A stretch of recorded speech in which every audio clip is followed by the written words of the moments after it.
one of the big questions we get is how does Kiva pay for itself? And so I will just log in.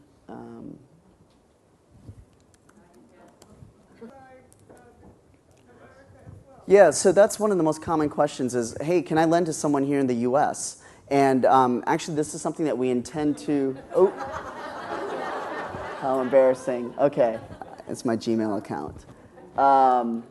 We actually intend to launch in the US actually later this year.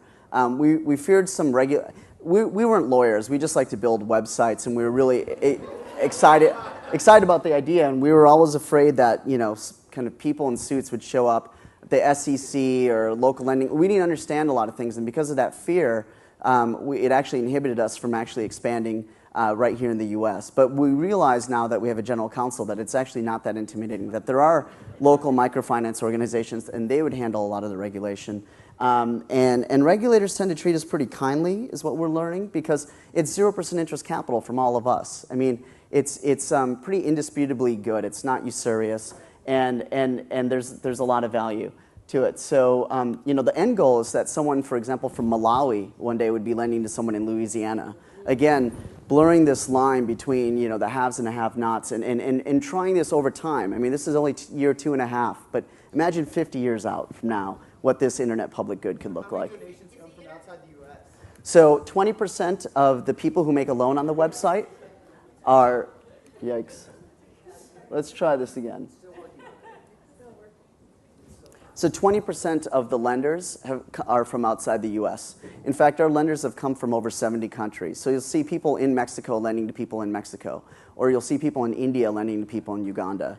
And really, basically, the limiting factor, I think, right now is you know, whether or not you have the funds, whether or not you have internet access, and whether or not you have a credit card or a PayPal account. If you have kind of those three things, then you can participate.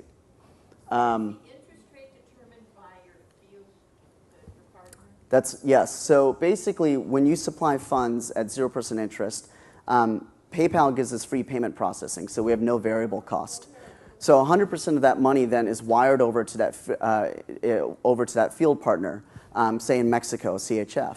And then what they do is they on-lend it at an interest rate. The average field partner on Kiva charges about 22%, which sounds high, but if you look at the microfinance industry average, it's about 35–40%.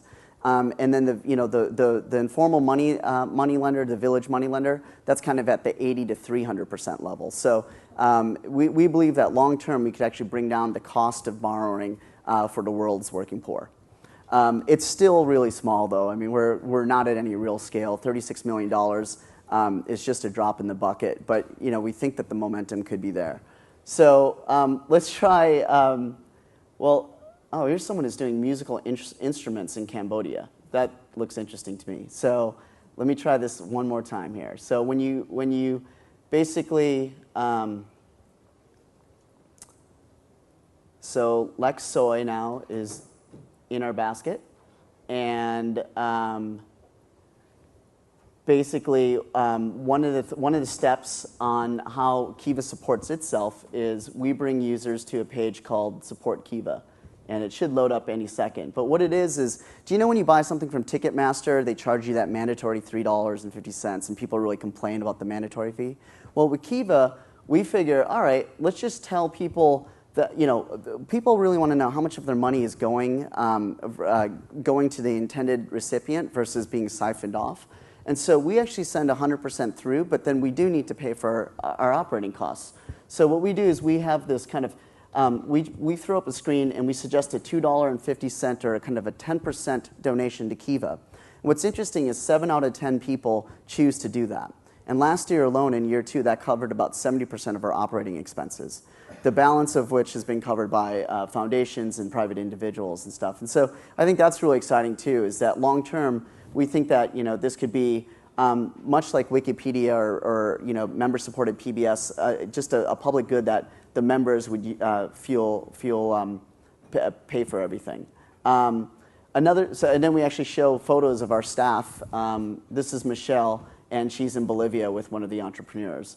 And so that's how that works. when you make a loan then, the other thing that people seem to really value is actually seeing the impact or the lack of impact of the loan that they've made. So we have basically journals that the loan officers who go out, for example, in Uganda, they'll travel out to the village, and as they're collecting cash as one of the repayments, they'll also take a note of how that business is doing or how it's not doing, and then they'll come back and actually write an update onto the website. And so you can get kind of real-time updates by email on how your business is performing.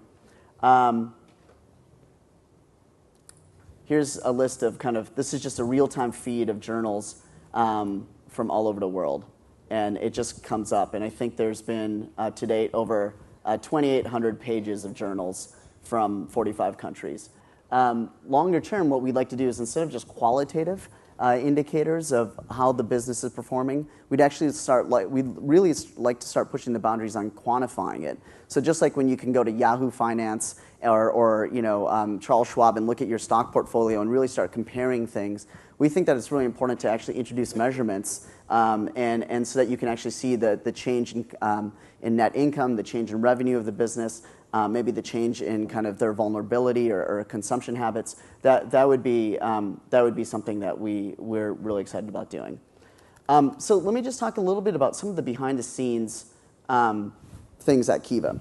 First of all, there are these field partners, and there's over 100 of them. And what we do is we give them a risk rating, 1 to 5 stars, because these field partners, they're often NGOs that are in different levels of their growth. Some are really untested, and some are really proven. And if you don't value principal preservation, you can actually fund through a field partner that is relatively unproven and give them access to capital that they really might be struggling to get. Long term, what we think that Kiva can do is be a real public database, not only for these organizations around the world, but for the micro-entrepreneur themselves. So that one day, maybe someone could, if they actually migrated from Kampala, Uganda, over to Nairobi, Kenya, instead of having to start all over in terms of their credit score, they could actually point to the Kiva website and say, hey, look, I've taken out 4 loans here. It's a public database on my repayment performance. And so that's one thing that I really look forward to as this thing continues to scale. So I invite everyone to check out the site, and thanks for having me here.